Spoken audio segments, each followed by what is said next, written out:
Hello everybody, it is Thom and welcome to another video.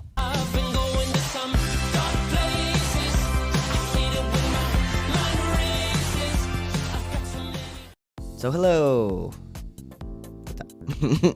Alright, so it's been a while. It's been a while between episodes of Heartstopper. Things have been busy, and also there's the fact that the last two Heartstopper reaction videos I have put out, which were the second half of episode 6, the second half of episode 5, and the first half of episode 6, got blocked on YouTube after the initial scans came back clear. It seems like they're cracking down a bit more than they previously were regarding what they will allow in terms of, reaction videos and things like that. So this video, I'm gonna do my best. We're gonna try having the episode in a little rectangle in the corner of the screen, and I will do my usual edits to it, and we'll hope that will be enough. But if not, this will also end up on Patreon for free. So if you've been watching my reactions and you got up to the first part of episode 5 and you're like, where's the rest? On my Patreon. So if you go to patreon.com/ThomisTrans, probably it'll be in the it's down below. Editor me might even have put it on the screen, but yeah, you can go there to check out those two reactions for free. And if you want more content like that, where I do like bonus commentary on the episodes and daily pictures of my cat Darla, you can also consider joining for as little as $1 a month. So yes. Okay, anyway, so last time we left off, we were watching episode 6 of season 3, and we were at Charlie's house for his birthday sleepover, and Tara had just had essentially a panic attack after everyone was asking her about her plans after school and her college, her university plans specifically. She had a panic attack. Charlie, despite being very, very drunk, helped her through it beautifully.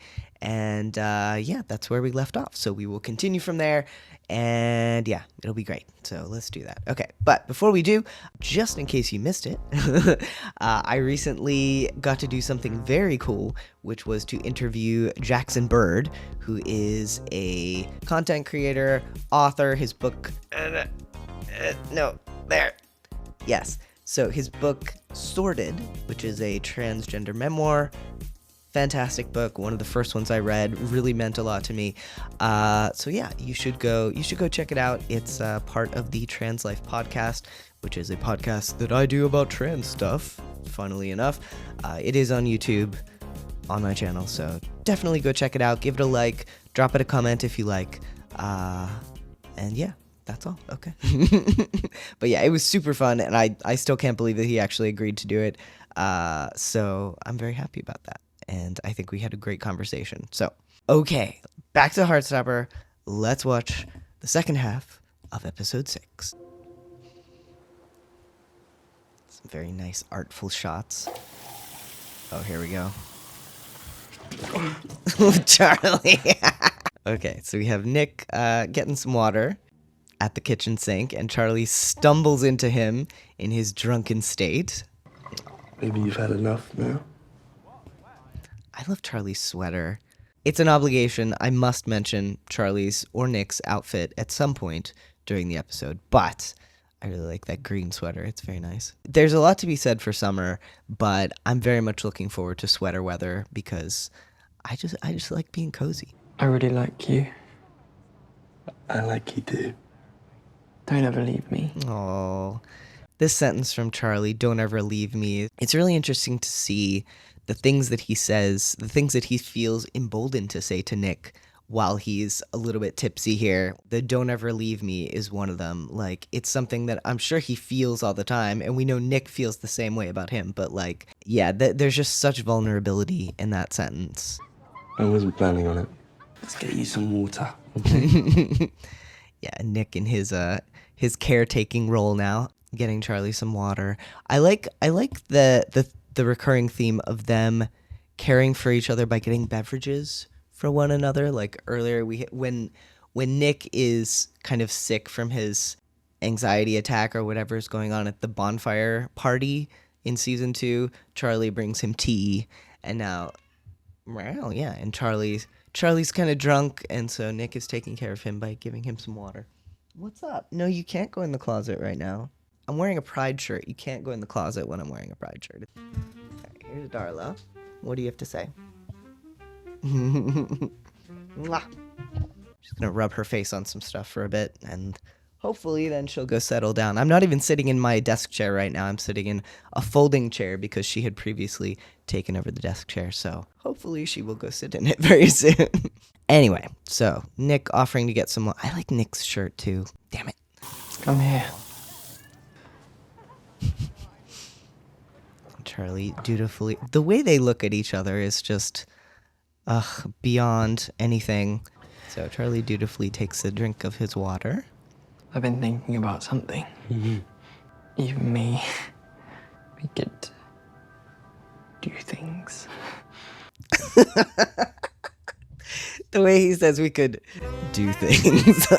But honestly, like, I think this really, I'm sure I'm not alone in being someone who, like, when I was a teenager, definitely did not speak outside of the realm of euphemisms when it came to sex. Like, do things.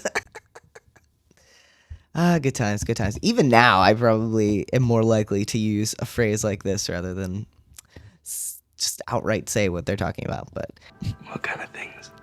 Nick's like, what kind of things? Now, I've heard people reacting to this scene be like, "Oh, come on, Nick, you have to know what he means." But like, if Nick here had been like, "You mean sex?" Like, if Charlie didn't mean that, it would just whoa. So like, I'm totally on board with the Nick. Like, Nick probably knows what Charlie's getting at here, but he wants Charlie to say it so he's not the one introducing it into the conversation. Because think about it, like, if it's not what Charlie means, suddenly he's going to feel pressured knowing that Nick wants to do those things. I think it makes total sense that Nick kind of pretends that he doesn't know what Charlie's talking about here, because clearly he does. He's been thinking about it as well. So, Have sex. and Charlie finally says it. Yeah. And Nick's face. Kit Connor, as usual, brilliant with the facial expressions. You can see like the subtle changing of emotions on there. And I'm sure at this point, I mean, we know he says so in just a few seconds, but I'm sure Nick is thinking many things here. Among them, the fact that Charlie is very drunk right now. So I know I wasn't ready in Paris, but it was a long time ago. and I said it when we were in that episode, but I love the fact that Nick and Charlie were afforded the time to wait until they were ready. Like, the fact that they were emotionally mature enough to realize they weren't ready for it, and also to, you know, like, the show itself gave them time to breathe and time to get to that point naturally, instead of being like, oh, throw them into bed immediately. Which, I mean, makes sense in terms of what this show is. But, and you know, there are some people who are ready for sex a lot earlier than others. Nick and Charlie are not those people. Charlie suffers from anxiety, OCD, eating disorder. Nick just realized that he's bisexual, has just come to terms with being out with his boyfriends, doing anything with a guy. So, like, I think it makes a lot of sense that they would need some time before they would be ready to take things to the next level. And it's great that they're given the space to do that. We can go upstairs. Char, Aw, little Char. you're incredibly drunk. But when I'm sober, I'm scared that you might just... that you'll look at me and... I think I'm gonna be so... Oh shit. It's unfortunate that Charlie is cut off by his stomach rebelling here. In this case, he felt like he needed the courage that alcohol could give him in order to even broach this subject with Nick.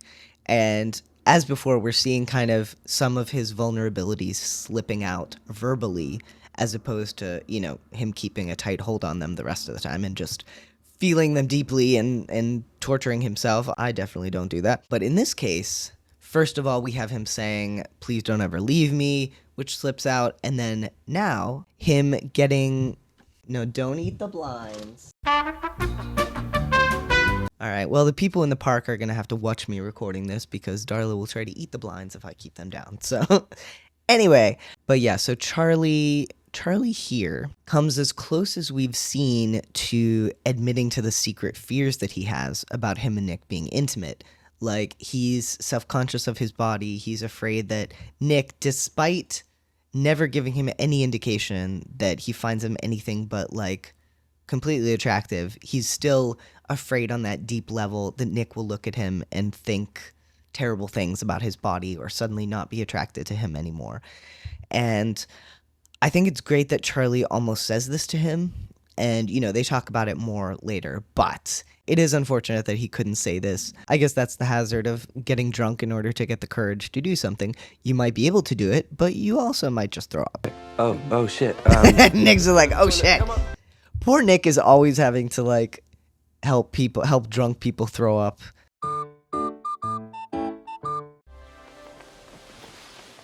I like that here we see kind of the messy side. Like, when we saw this party from the start, everything looked like an Instagram photo. Like, it's just perfectly arranged and beautiful. And now we have, like, the happy birthday sign is kind of hanging off and, like, twisted around, and the letters are all hanging all over the place. And we have, like, some just mess everywhere, just devastation. Hold your hair back. And Darcy's on hair holding back duty. Oh, Their tent is so cozy. You remember last night? Oh my god, I'm so embarrassing. The realization on Charlie's face. I'm glad you brought it up. Aw. Yeah. Yeah, I like how Charlie at first is embarrassed and, like, buries his head in Nick's shoulder, but when Nick says he's glad he brought it up, then Charlie can, like, meet his eyes and smile and get over his extreme embarrassment. Like, I've never been drunk, but I have definitely had those times when I did or said something, and afterwards I'm just like, oh my god, why did I do that? Morning, campers. It's Michael Mum and and Dad will be back in half an Tori. You need to clear up before going to see that historian you're obsessed with. I could make egg on toast. Feel like you guys need the egg on toast. Michael's great. Like, get you a guy who makes you breakfast when you're hungover and have to clean up the devastation you and your drunk friends have just visited upon your backyard. I can have friends over too. Friends. I do feel a bit bad for Tori in this part where Charlie is teasing her very affectionately here, but knowing what's going on from Tori's point of view, I'm sure that this troubles her. I'm sure this bothers her because, like, given the fact that Tori is so tentative in her relationship with Michael and seems to want to just let it happen but not think about it too deeply, not put a name to it, kind of like just, you know, hands off and that kind of thing. And Charlie is there teasing her like, oh yeah, you know, clearly he's your boyfriend. And yeah, I can understand why Tori would feel pretty uncomfortable about that. I'm nervous. God. Right. Okay, so we're coming up on my least favorite part of the episode and possibly my least favorite part of the entire show. I always skip past this even when I'm watching someone react to it because it is, you know, I think understandably difficult for me to watch as a trans person, especially given the situation that we're in now with everything getting worse since this was taped. So, yeah, but we're going to watch it. We'll get through it. It'll be okay, but oof, this whole section with Elle is just so hard to watch. Woman, that's her mother, you silly subtitles. Famous artist, Elle Argent, for her big first interview. Yeah, it's even more heartbreaking, the fact that they're all going into this with such positive, like, happy vibes. Tao is taping everything. It's going to be, like, the crowning achievement of his Elle documentary. Her parents are so proud. Elle is so excited, and it is what it turns out to be. You can just talk about what great parents we are and how everything you've achieved is thanks to us. I think it's so interesting also that, like, this shot of Tao has Elle and her dad in the shot. And as the dad is talking, Tao just zooms in on Elle to the extent that she is the only one that we can see in the frame. And, you know, it's very similar to what we see with Tao's Instagram, where every single picture is just Elle, Elle, Elle, Elle. And, like, his whole world narrows down to just her. It's interesting. It's interesting that we see a visual representation of his tunnel vision when it comes to Elle. Ugh, poor Elle. And we see a little glimpse of her looking a little bit nervous, but hopeful ultimately. You'll be great. You're amazing. Oh, and Tao looks so proud. Damn it. Okay, and then we're switching over to Jack Maddox, talk and signing. You ready to meet the love of your life? You're so jealous right now. So I'm sure that is just like a joke from Nick, but also... There he is. Jonathan Bailey, man. That guy is just way too attractive. Like, perfect casting here. He has exactly the right vibes for this character. Oh my god, he's so hot. I love that Charlie's first words about, this intellectual that he follows, that he clearly cares a lot about, the more substantial parts of it, like the literature, all of the history and meaning and everything. Nonetheless, his first words about him are, he's so hot. And Nick throwing like a concerned glance at Charlie. Poor Nick is so out of his depth during this whole talk. Just make sure you speak nice and clearly, Elle. Should we get started? It's horrible also that like this woman seems so nice and friendly at first, and like she's there to set Elle at ease. And as Elle says later, like I don't think this woman went into it being like, I'm gonna make a trans minor super uncomfortable. But nonetheless, that is what she does. Poor Elle. Oh, and Tao taping the whole thing. It's so... Hello and welcome to Local Voices with me, Katie Newnham. I'm Damn here you, this Katie afternoon Newnham. with Elle Argent, a sixth form student of the Lambert School of Art, whose art has skyrocketed to popularity on social media. So the introduction, good. Looking good. Focusing on her art, talking about her social media presence. Good start. And Tao just grinning, so proud of Elle. Now, much of your art explores your identity as a young trans woman. Why And is here we go. I'm very, very proud to be trans. It's a big part of who I am. So I like to explore and express that in the art that I create. Yeah, so even that question is not bad. Like, I think the host definitely should have asked Elle ahead of time, like, do you mind if we talk about, your art focusing on being trans? But it's clear that Elle is okay with this question, and as the host says, like, a lot of her art is focused on her being trans. So that question, not terrible. But then... And that's so important right now, isn't it? And this is right when the host says it's so important right now, that's when you can see, like, Elle's smile falter a little bit, like she has an idea of where this might be going. Trans identities are the hot topic of the moment. I hate that the way that she phrases this. Trans identities are the hot topic of the moment. Like, reducing all the pain, discrimination, hatred, violence that trans people deal with down to it being a hot topic is just... Don't do that. Don't do that. Some call it a culture war, feminists versus trans activists, and so on. Oh my God. And for the record, like, I know all of you know this, but if someone calls themselves a feminist and is against trans people, specifically trans women, they are not a feminist. Oh, and I hate the expression trans activist. Like, there's gonna be a lot of ranting in this episode. But like, the few times that I have had trolls come in to my comment section, many of them have used the phrase trans activist to describe me, which, like, obviously there's nothing wrong with being an activist. Being an activist is great, but I'm just a trans person who wants to have rights. Like, that doesn't make me an activist. I feel like transphobes often throw that phrase around to make us seem less like just human people trying to live our lives. You can spot a transphobe a mile away if they use the acronym TRA, trans rights activist, because that's what they like to call any trans person who is daring to say that they might, deserve to exist and have rights. So anyway, back we go. Last week we had a feminist speaker on the show. Again, not a feminist. Same-sex spaces. So like this, I think they do a great job in this section of the slow zoom in on Elle, the slow realization of her family and Tao realizing the direction that this is taking, and just with the voice the cheerful, friendly voice of the host going on and on and on as like the horror mounts from everyone.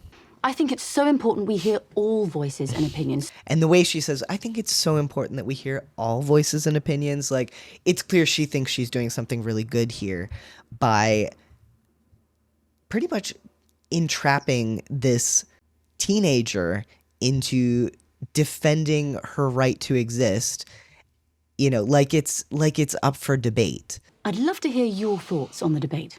And Elle takes a deep breath. Trans people aren't a debate.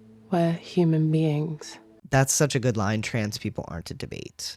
Well, I mean, our speaker last week. That's so ridiculous. Like, Elle says trans people are not a debate. We're human beings. And this woman is still like, oh yeah, well, our speaker last week, like what's the end of that sentence? Our speaker last week disagreed. She doesn't think you're human beings. So like, ugh. Will increase cases of sexual assault against women. I'm very interested to get your thoughts about that. It's somehow even more heartbreaking seeing this through the lens of Tao's camera, and like how much more we can see Elle getting upset and uncomfortable and kind of looking away for help. Your speaker last week was transphobic then? Mm-hmm. Tao puts down the camera. It's a bit of a heavy topic, isn't it?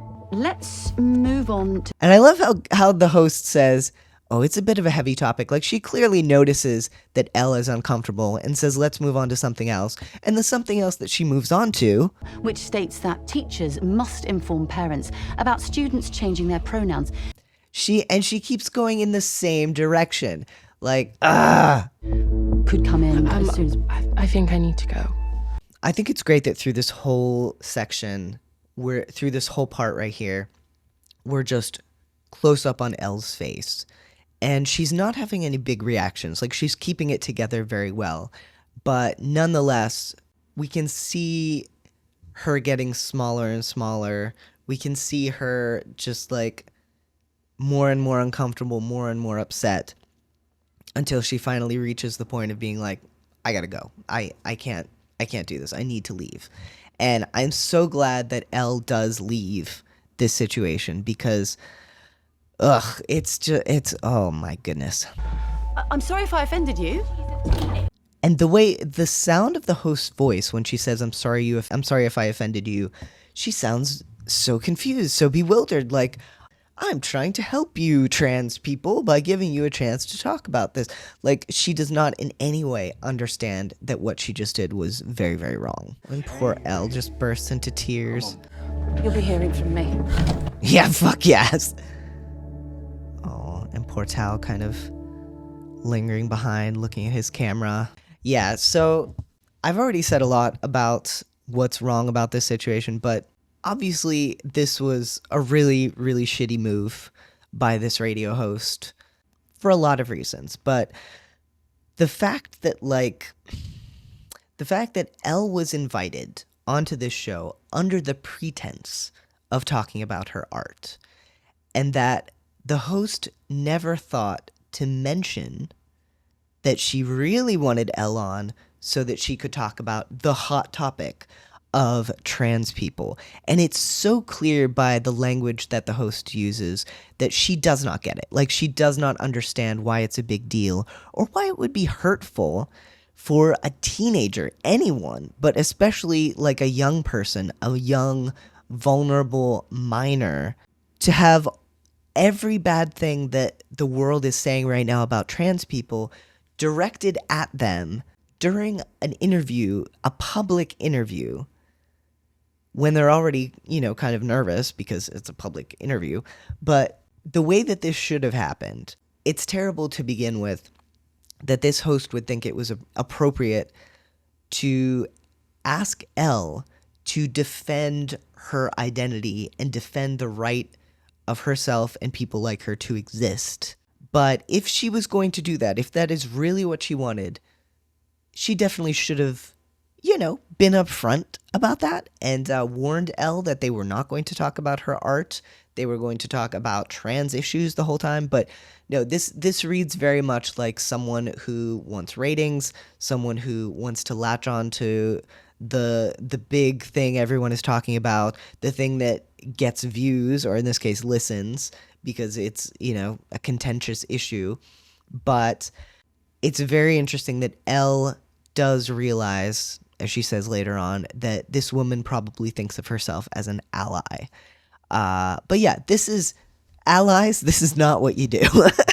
This is not how asking trans people to defend themselves and defend their identity without warning. Like, a lot of us are more than willing to talk about these kinds of issues, but not like this. This is not how you do it. I know you know that if you're watching this, but I gotta say it. So I have said it. All right, let's move on. You can't trust a Mesopotamian to source your copy in God. Poor Nick. So the whole audience cracking up at this this obscure Mesopotamian joke. Okay, who's got another question? I love how Charlie looks at Nick first before he raises his hand. I was just wondering if you had any book recommendations about queerness in ancient Greece. Now that is a wonderful question. It's wonderful to see. I mean, obviously Charlie has grown and changed throughout the course of the show, but it's wonderful to see this example of Charlie so comfortable in a public space and like speaking out and asking questions with this confidence. I mean, obviously it's, you know, he's still Charlie, so he's not like shouting from the rooftops, but, you know, asking a clear and intelligent question in a voice that can be heard in a gathering like this to someone he really admires. Like, season 1 Charlie, I could see sitting in the very back and just like quietly observing, but this is season 3 Charlie. Season 3 Charlie will play in a band on stage. He will stand up to people. He will ask questions in this kind of thing. So it's great to see Charlie growing and becoming more confident. So I'm a really big fan. I probably want to do classics at uni, so you're a big inspiration to me. And Charlie just cool as a cucumber, talking to Jack Maddox like it's no big thing. What can I do for you? The utter shock and blankness on Nick's face when like this very attractive man looks at him and like acknowledges him and asks, "What can I do for you?" Yeah. Nick, as the moral support boyfriend, just does not know what to say. No, nothing. And gets all tongue-tied. Poor Nick. Nice to Poor meet you. Nick. Nice to meet you. He's doing his best. Nice to meet you. And then immediately crashes into someone. Sorry.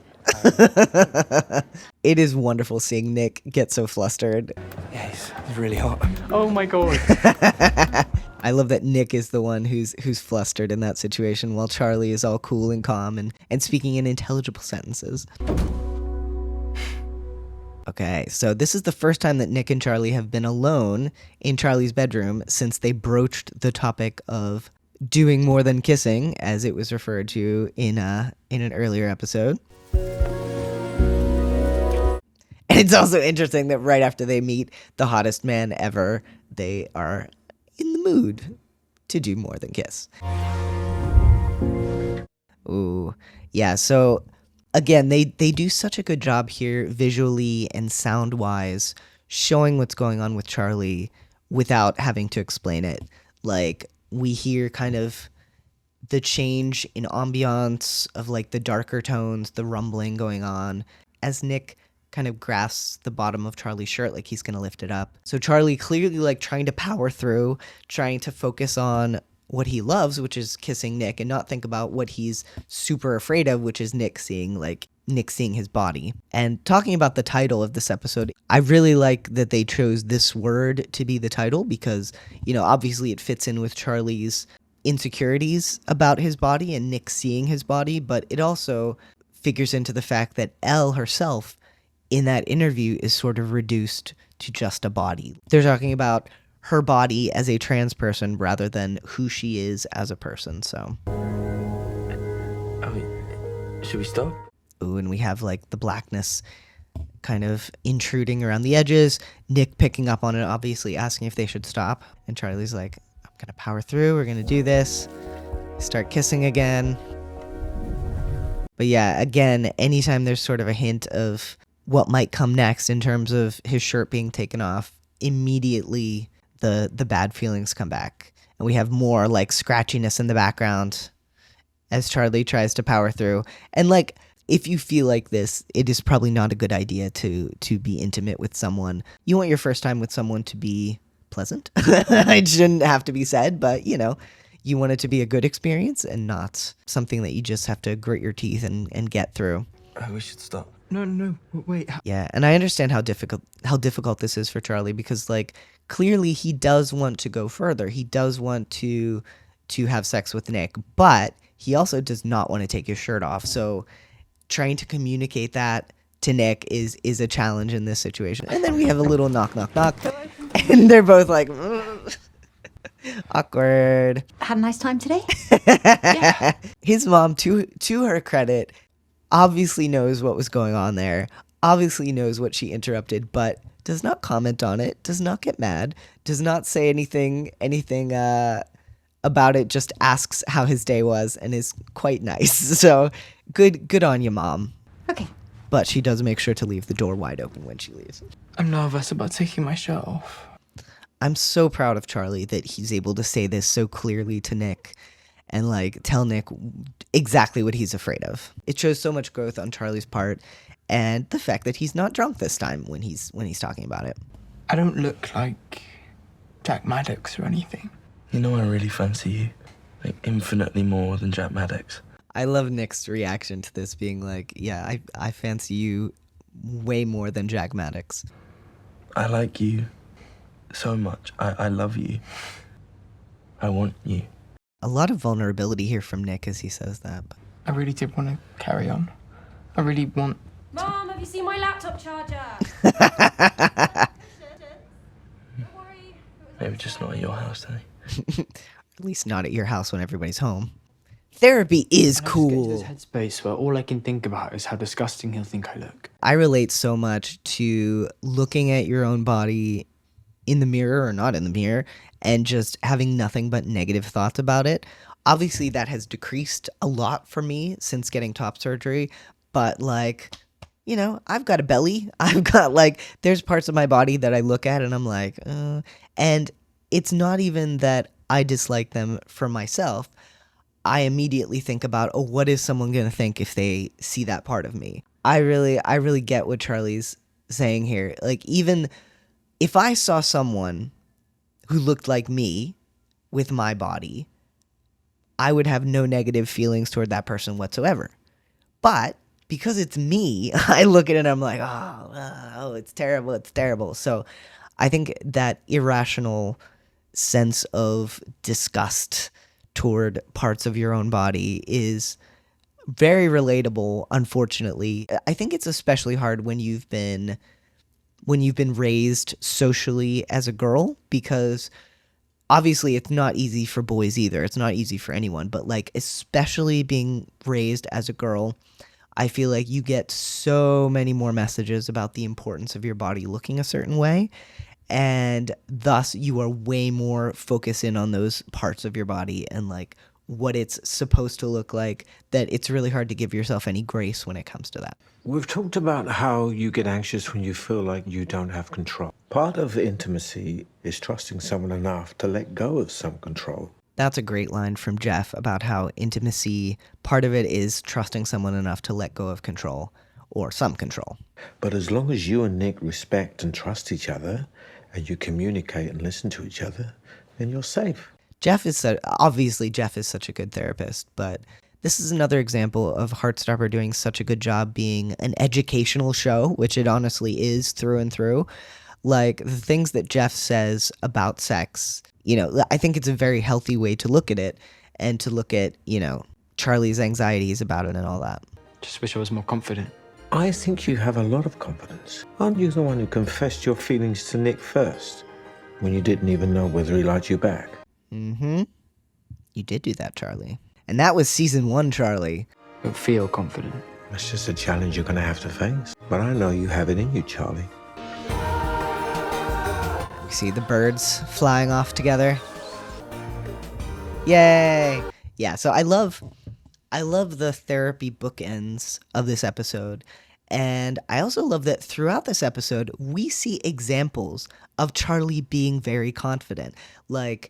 Granted, he's drunk for some of them, but still, we see him just masterfully helping Tara through a panic attack. We see him broaching the subject of sex with Nick. We see him admitting to Nick that he's worried about Nick seeing his body.